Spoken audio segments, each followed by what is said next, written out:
waking up, finding that stillness in the world, finding that stillness in myself. It is my favorite part of the day. All right, we're back with another reflection on the daily Vedantic. Time of day. This is one of the most practical, helpful aspects in our spiritual practice that I've ever come across. This concept within Vedanta that different modes of our being, different states of our being align to different times of the day. The three gunas are three qualities that make up every human, and every human has these three qualities and different proportions of each. And every one of us on our path are cultivating different proportions of each. These three qualities, called the gunas, which just translates Sanskrit for the quality, our qualities.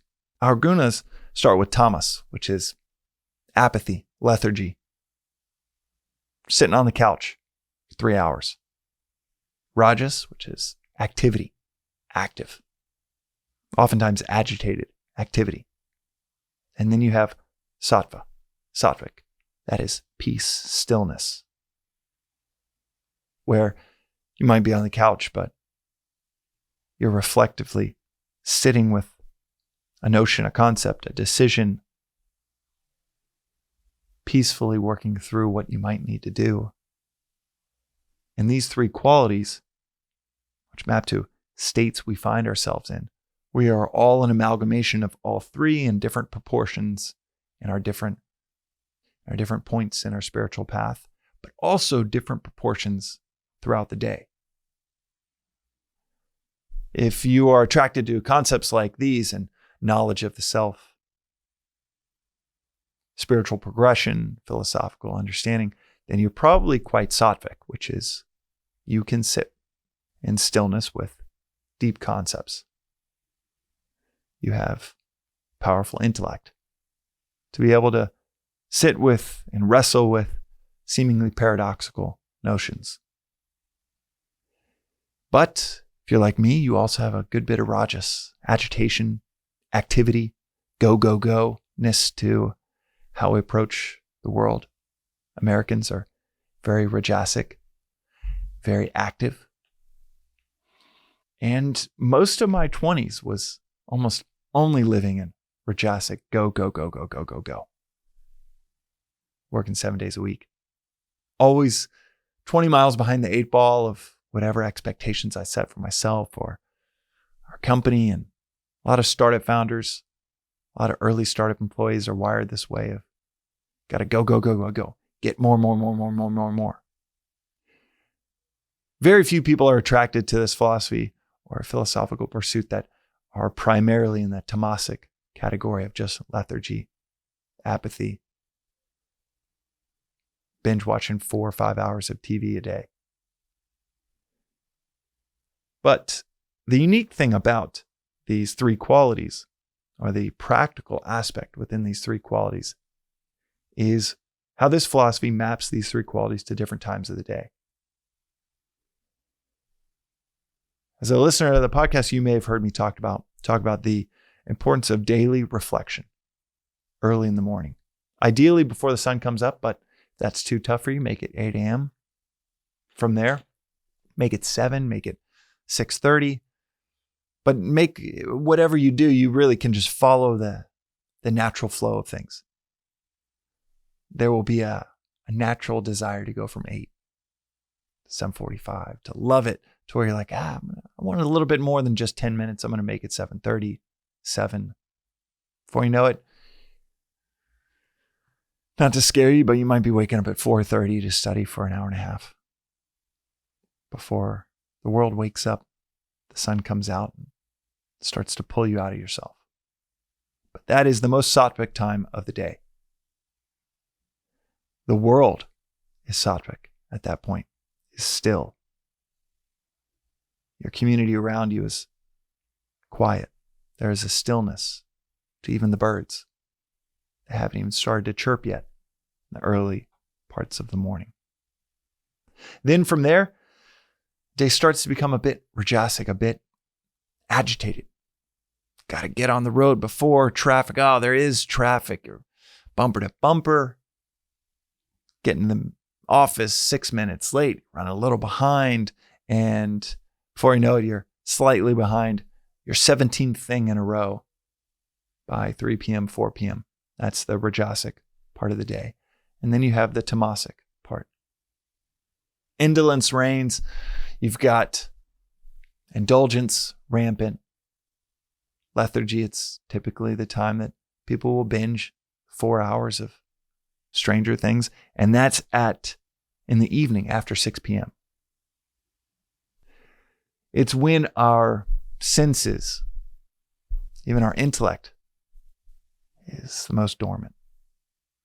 It's really hard. If you've already made the decision to go out with friends and party and you're thinking to yourself, trying to use your intellect, you don't have the habits, you don't have all the neural pathways, you don't have the standardized approach yet of leaving after, 2 or 3 drinks and being like, I'm gonna call it here. If you don't have any of that, if you haven't set that into motion weeks, months, days in advance, then you try to employ your intellect.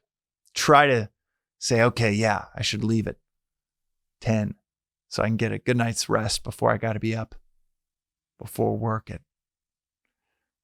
9 tomorrow morning. I want to get in my gym time. If you're trying to employ the intellect at 9 p.m., 10 p.m., 2 drinks in, you're in the midst of bringing a knife to a gunfight. Your Tomasic energy, the indulgent energy that is rampant within you and around you and in that time of day, probably will win that battle. And knowing these waves, working within these waves like a surfer, just knowing where the waves are going to be, is so helpful to finding which waves to ride, which momentum to find different parts of the day, to build your day around it. Whenever there's something really important at work, if it's an email, I just set it to snooze to remind me tomorrow at 6 a.m. right after I finish my spiritual study. And during that 6, 7, 8 a.m. time frame, I'm able to think through, okay, what's the right call? Because it's coming from a place of stillness instead of a place of agitation. The Gunas mapping to times of the days. It was a profound and simple, much like so many profound notions. It was a simple reorientation, but it's been profound on every aspect of my life. But like I always say with these concepts, see if it maps to your own stillness, your own agitation, your own lethargy. See if orienting different decisions to be made at different times, spiritual study and reflection carved out for different times. Right in the morning, make a cup of coffee or tea and sit down. The stillness of the morning with yourself. Compare that to late at night, trying to do the same, and just compare, contrast. And I bet you'll find that this timeless outline for the times of day seems to be universal. But there's always exceptions to the rule, and maybe you're that exception. I know that I thought I was the biggest night owl. Never had a class before noon, except for one class at 11 a.m. in college. Turns out I really did love the 4 a.m. time period because I would go to bed at 4:30. So it's always ridiculous when I talk about this, when I say it out loud, because I can't believe it myself, how much I love waking up at 4:30. But experiences don't lie. Waking up, finding that stillness in the world, finding that stillness in myself, it is my favorite part of the day. As insane as it is to say that out loud. It's my favorite part of the day to wake up that early. And maybe it will become yours as well. That's today's reflection on the daily Vedantic. We'll see you next time.